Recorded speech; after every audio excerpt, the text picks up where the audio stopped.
Assalamualaikum warahmatullahi wabarakatuh. Perkenalkan, nama saya Rimawan Pradityo. Saya adalah Ketua Departemen Ilmu Ekonomi, Fakultas Ekonomika dan Bisnis, dan sekaligus inisiator Sonjo. Kali ini saya ingin menjelaskan refleksi terkait dengan Sonjo, dan itu terbagi dalam dua hal, yaitu adalah yang pertama kita ingin mengenal terlebih dahulu apa itu Sonjo, lalu kemudian bagaimana pemanfaatan game teori dan experimental economics dalam mengembangkan modal sosial seperti Sonjo. Nah, Bapak Ibu sekalian, Sonjo itu adalah kepanjangan dari Sambatan Jogja. Sambatan adalah salah satu bentuk dari gotong royong yang dikenal di Indonesia. Dan berbeda dengan gotong royong yang biasa, kami mengembangkan dengan menggunakan WA Group. Mengapa? Karena banyak masyarakat yang suka menggunakan WA Group, dan ini adalah situasi pandemi. Jadi kami berdiri sejak 24 Maret 2020 dan sampai sekarang sudah terbentuk 29 WA Group dengan 2.300 anggota. Nah, apa yang terpenting dari Sonjo yaitu adalah bagaimanapun juga Sonjo adalah organisasi, dan di dalam organisasi itu hanya dua hal yang penting, yaitu adalah misi dan kemudian adalah values yang diusung. Apa misi Sonjo? Yaitu adalah membantu masyarakat yang rentan dan berisiko terhadap penyebaran COVID-19 di DIY. Dan value yang kami usung itu adalah integritas, transparansi, empati, dan sinergi.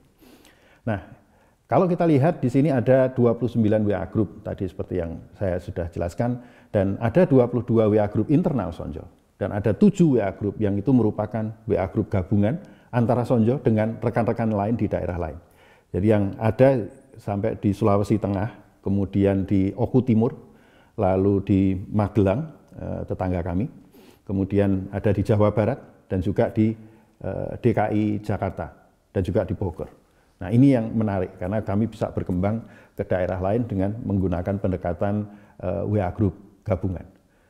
Dari sisi media, kami menggunakan 3 hal di sini, yaitu adalah yang pertama membuat webinar setiap minggu itu dengan Sonjo Angkringan, ini sampai ke episode 60. Kemudian ada Sonjo Migunani, itu adalah media untuk sharing skills dan juga pengalaman terkait dengan berbagai hal, terutama di bidang ekonomi, kesehatan, dan pendidikan.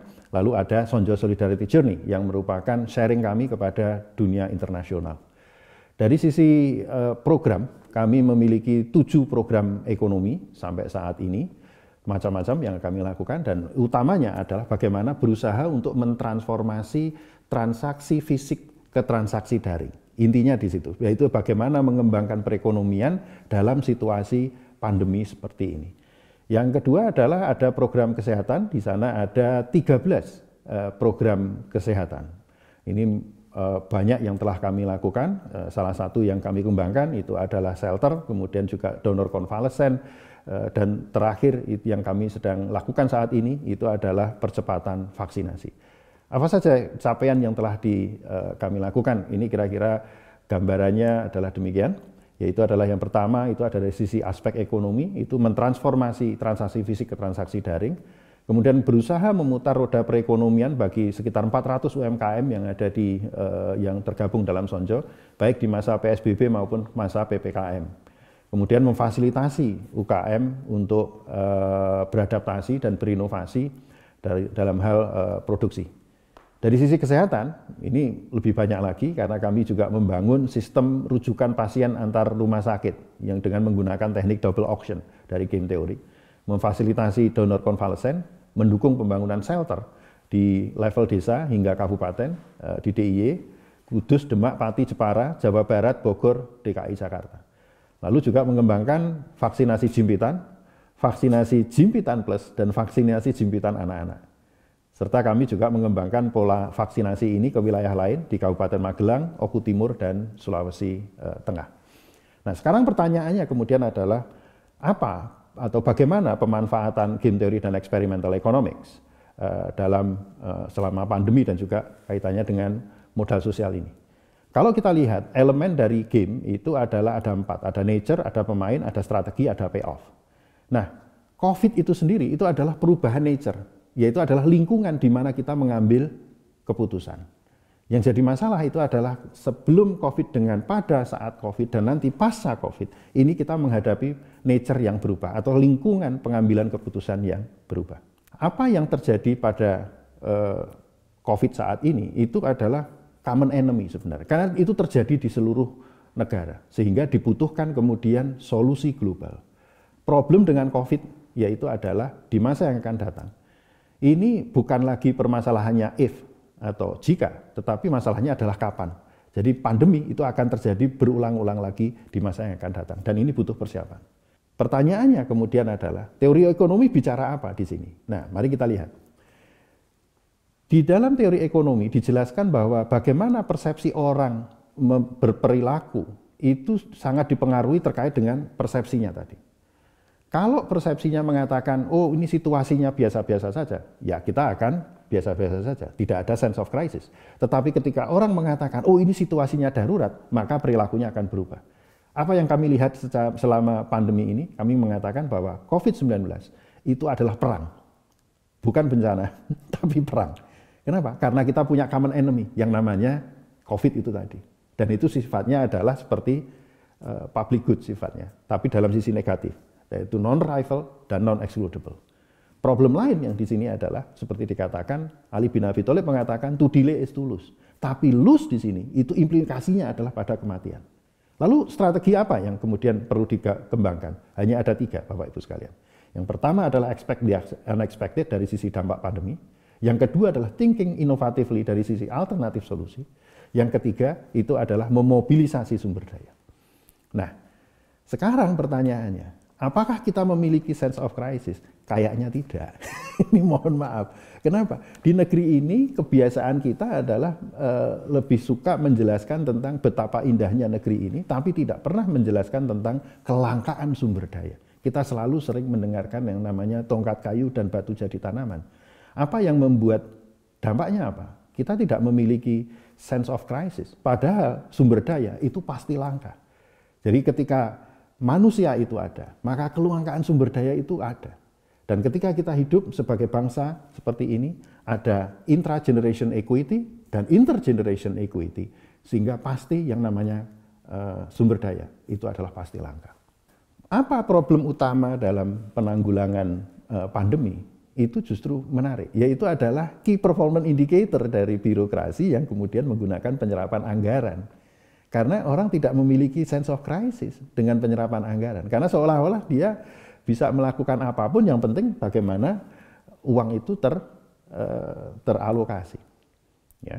Nah, kendalanya apa kemudian? KPI penanggulangan penyerapan anggaran ini hanya anggaran, bukan outcome. Ya. Dan kemudian yang jadi masalah take home pay itu berbanding lurus dengan penyerapan anggaran. Nah, teori ekonomi mengatakan individual behavior is sensitive towards incentive. Insentifnya berbeda, perilaku individunya akan berbeda. Nah, mengapa kemudian KPI penyerapan anggaran menjadi kompleks dalam kondisi pandemi? Karena satu jelas boros, yang dua jelas tidak efektif. Ini yang terjadi, Bapak Ibu sekalian. Nah, kembali lagi kepada kebutuhan mobilisasi sumber daya. Yang namanya pandemi itu menciptakan autarki atau kondisi tanpa adanya perdagangan internasional. Ini yang terjadi. Nah, problemnya kemudian adalah kita membutuhkan dana yang sangat besar untuk kemudian mengkompensasi masyarakat yang terkena dampak. Cuma masalahnya pendapatan dari pajak itu jelas akan turun. Jadi tax ratio di tahun 2018 itu adalah 11,5. Tapi tax ratio di tahun 2020 itu hanya 9,5. Nah, Indonesia memerlukan 16% untuk bisa kemudian masuk kepada balance budget, artinya tanpa berhutang di sini. Nah, ini yang terjadi. Lalu pertanyaannya kemudian adalah bagaimana pemerintah menutup kesenjangan pembiayaan ketika pandemi berakhir. Ya. Nah, sekarang kita lihat, kita bisa menggunakan modal sosial. Ini adalah upaya untuk menutup sebenarnya, menutup kebutuhan modal yang kita perlukan. Dan modal sosial ini utamanya adalah untuk menanggulangi atau menurunkan biaya transaksi sebenarnya. Nah, inilah yang kemudian menarik, dan ada pola sinergi yang berbasis institusi informal itu biasanya berkinerja lebih baik daripada institusi formal, dan ini sudah ada di dalam literatur. Nah, lalu bagaimana Sonjo bisa menyelesaikan banyak masalah? Nah, ternyata menggunakan WA Group ini adalah hal yang menarik, Bapak Ibu sekalian. WA Group itu meningkatkan komunikasi. Tetapi juga menyatukan value, ya. Dan di sana di dalam WA group di situ itu pasti muncul banyak pertanyaan, ya, permintaan masalah itu banyak muncul. Tapi di sisi yang bersamaan itu pasti ada orang yang akan membantu dalam pemecahan masalah. Sekarang mari kita lihat bagaimana kaitannya dengan tadi membuat WA group, membuat modal sosial. Harus diingat, yang namanya gotong royong dan lain sebagainya, itu adalah apa yang disebut dengan coordination game. Di dalam coordination game, itu selalu ada the first mover advantage. Jadi jangan pernah kemudian berpikir terjadi gotong royong, kalau kemudian pemimpinnya ada di belakang dan hanya mengatakan silahkan gotong royong. Tidak akan bisa. Harus ada leads by example. Harus ada memimpin dengan menggunakan contoh. Yang kedua adalah, apa yang perlu dilakukan? Itu adalah perubahan paradigma. Jadi bukan lagi kita berbicara tentang penyerapan anggaran, tapi fokuslah kepada outcome. Fokuslah kepada apa yang terjadi pada masyarakat, pada kesejahteraan masyarakat. Nah, di Sonjo kebetulan tidak ada anggaran, karena sejak awal kami memang tidak punya anggaran. Jadi budget Sonjo itu dari dulu 0 sampai sekarang pun juga 0. Yang kami putar itu adalah sumber daya non uang, ya. Jadi sumber daya itu luas sebenarnya, tapi yang kami putar itu adalah apapun kecuali uang. Nah, ini yang kemudian mengubah paradigma. Jadi ternyata bisa dilakukan, kita memobilisasi sumber daya non uang tapi menciptakan outcome. Lalu pertanyaan berikutnya adalah bagaimana menggerakkan Sambatan ini? Yang namanya modal sosial itu hanya subur ketika ada kepercayaan atau trust. Trust itu hanya akan muncul ketika ada gerakan tersebut itu menerapkan secara konsisten dua hal, yaitu adalah integritas, yang kedua adalah transparansi. Lalu bagaimana kalau hal seperti ini dilakukan dalam jangka panjang? Artinya harus ada konsistensi dan harus fokus kepada apa? Outcome. Outcome, outcome, outcome. Itulah fokus dari gerakan sosial itu sendiri. Nah, sekarang mari kita lihat dari sisi integritas dan transparansi. Pembelajaran dari teori ekonomi membicarakan apa? Bahwa tata kelola yang baik itu akan meningkatkan efisiensi dari organisasi dan bahkan meningkatkan efektivitas dari program yang akan dicapai. Nah, modal utama dari social capital tentunya adalah kepercayaan itu tadi. Nah, lalu pertanyaannya adalah mekanisme GCG yang dipromot atau yang dilakukan di Sonjo itu sebenarnya adalah mereplikasi apa yang dilakukan oleh KPK di tahun 2004 sampai 2019 sebelum revisi Undang-Undang KPK. Nilai apa lagi yang kita kembangkan? Yaitu apa yang disebut dengan fairness equilibria. Fairness equilibria ini dikembangkan oleh Matthew Rabin di tahun 93 dan 97. Jadi di dalam Sonjo sendiri satu, tidak ada blaming game, ya. Kita tidak menyalahkan orang tapi fokus untuk mencari solusi. Kemudian meminimalisasi formalitas, gitu. Abaikan seluruh perbedaan, yang penting adalah kita bicara pada aspek kemanusiaan. Nah, lalu yang ketiga yang kita kembangkan itu adalah budaya apa? Budaya mau. Jadi sebenarnya banyak hal bisa dilakukan, itu hanya dengan menggunakan mau. Mau apa? Mau beradaptasi, mau berinovasi, mau berintegritas, dan mau mengantisipasi masalah. Nah, untuk menjaga keberlangsungan dari gerakan ini, karena bisa jadi 2 tahun, 3 tahun, 4 tahun, kita tidak tahu sampai kapan selesai, maka kami kembangkan apa yang disebut dengan fairness equilibria tadi. Artinya apa? Kami hanya akan berkolaborasi dengan mereka yang mau bekerja. Bekerja untuk membantu diri mereka sendiri. Itulah yang disebut dengan fairness equilibria. Jadi yang kami kembangkan bukan merupakan warm glow, ataupun bukan juga altruism, tapi lebih rendah dari itu, yaitu adalah fairness equilibria. Nah, sekarang ada pertanyaan lagi, sampai kapan Sonjo akan beroperasi? Ya, sampai selesainya pandemi ini. Nah, kapan pandemi selesai? Tidak ada orang yang tahu. Itu sebabnya kami mengembangkan pendekatan bukan sprint, tapi ini adalah maraton. Ya. Nah, ketika ini menggunakan maraton seperti ini, kapan selesainya? Kita tidak tahu. Sehingga kami memainkan apa yang disebut dengan infinitely repeated games. Jadi, lakukan saja. Lah, mengapa tidak menggunakan finitely repeated game? Atau suatu ketika kan satu selesai. Toh kita tidak tahu. Karena tidak tahu, maka kami menggunakan infinitely repeated game agar tidak terjebak pada apa yang disebut dengan end game behavior. Yaitu adalah selalu menginginkan game itu cepat selesai dan kemudian mengakhiri dengan cara yang indah. Tidak ada. Nah, Lalu kami kembangkan juga konsep apa yang disebut dengan delta sigma delta. Apa itu? Perubahan yang besar itu adalah dimulai dari perubahan yang kecil, tapi terus dilakukan setiap hari. Jadi yang dilakukan itu adalah 3 hal, fokus pada upaya untuk survive atau bertahan hidup, lakukan perubahan kecil setiap hari, dan lakukan yang ketiga, ginong pratidino atau continuous improvement. Lakukan selalu perubahan, tapi tidak pernah berhenti. Lalu bagaimana? Apa yang dilakukan Sonjo lainnya? Yaitu adalah berusaha untuk memanfaatkan apapun yang ada. Salah satu yang saling bermanfaat itu adalah budaya lokal. Jangan pernah mencoba untuk reinventing the wheel, namun manfaatkan saja apa yang ada. Setiap masyarakat dan setiap daerah memiliki sumber daya yang bisa dimanfaatkan. Tantangannya kemudian adalah bagaimana menggali dan memanfaatkan semua sumber daya tersebut untuk menghasilkan. Sekarang pertanyaannya, bagaimana cara menyelesaikan pandemi? Sebenarnya hanya ada satu, yang disebut dengan 1M. Ini adalah hasil dari diskusi kami di Sonjo. Apa itu 1M? Mau apa? Mau berpikir, mau beradaptasi, mau berinovasi, mau membantu sesama, mau mematuhi peraturan. Ketika ini dilakukan, tidak ada hal yang tidak bisa dicapai.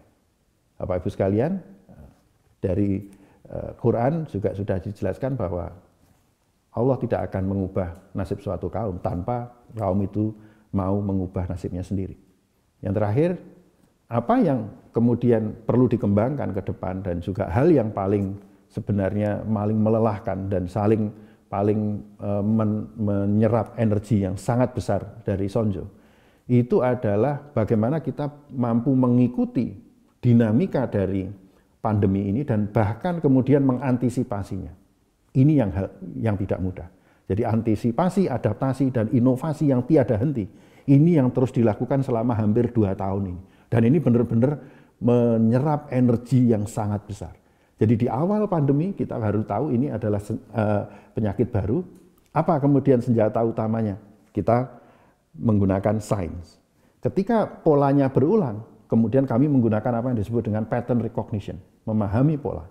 Dan disitulah ada adaptasi dan inovasi. Sekarang kami melihat dari antisipasi serangan yang baru, maka apa yang perlu dikembangkan? Inovasi, inovasi, inovasi, itu adalah bagian dari antisipasi. Demikian paparan dari saya, semoga bermanfaat. Terima kasih. Wassalamualaikum warahmatullahi wabarakatuh.